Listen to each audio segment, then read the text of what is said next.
আমরা হিন্দু মুসলিম বৌদ্ধ খ্রিস্টান মিলে যত আরামে আছি পৃথিবীর কোথাও নাই, ওই ইন্ডিয়াতেও নাই। ওই ইন্ডিয়াতেও মুসলমানরা এত আরামে নাই, কিন্তু আমরা তো বলি না সেটা। আমরা তো রায়ট লাগাইতে চাই না। আমরা আমাদের সেই পাকিস্তান আমল থেকে আমরা দেখে আসছি। আর যদি রায়ট, যদি হিন্দু ধর্মের কোনো ক্ষতি হয়ে থাকে সেটা হচ্ছে আওয়ামী লীগের আমলে সবচেয়ে বেশি। হিন্দুদের বাড়ি ঘর, আজকে যে সমস্ত মন্দিরের যে সমস্ত গহনা সব চুরি করেছে আওয়ামী লীগ। আওয়ামী লীগের বাইরে যখন থাকে তখনই সবাই নিরাপদ থাকে। আসলে আওয়ামী লীগের আমলে হিন্দু বলেন, মুসলিম বলেন, বৌদ্ধ বলেন, কেউ নিরাপদ না। কারণ আওয়ামী লীগের একটা চোরের দল, একটা লুটের দল, একটা ফ্যাসিস্ট, এটা পরের দেশের রাজনীতি করে, পরের দেশের শক্তি দিয়ে ক্ষমতায় বসে। জনগণের শক্তিতে তারা কখনো ক্ষমতায় বসে নাই, আবার সেটা বিশ্বাসও করে না। তাই আজকে আপনাদের সবাইকে ধন্যবাদ জানাই। আন্দোলন এখনো শেষ হয় নাই।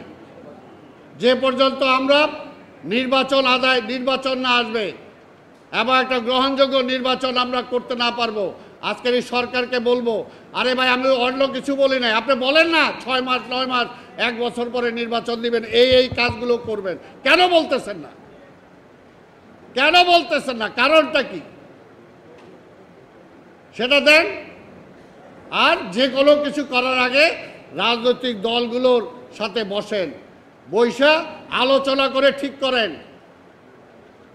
আর ওই সমস্ত ইচ্ছা হইলো একজন আইন উপদেষ্টা বানাই দিলাম, ওই আওয়ামী লীগের মতো সস্তা যত মন্ত্রী বানাইছিল, এমপি বানাইছিল, অনেকে চিনেই না। এরকম আল্লাহর রাস্তায় বানায়েন না। যাকে প্রয়োজন, এখন যাদের দরকার তারা হলো সবচেয়ে বেশি যারা ভূমিকা রাখতে পারবে। হ্যাঁ, যে ব্রেন আছে দেখেন, মেধার কোনো বিকল্প নাই। মেধাবী লোকজন নেন, যাদের কমিটমেন্ট আছে দেশের প্রতি তাদের নেন। আওয়ামী লীগের প্রতি যাদের কমিটমেন্ট ছিল তাদেরকে দিয়ে তো আর, এই জন্য তো আমরা 5ই আগস্টের হাসিনারে তারাই নাই, আর আপনাদের ক্ষমতায় বসাই নাই।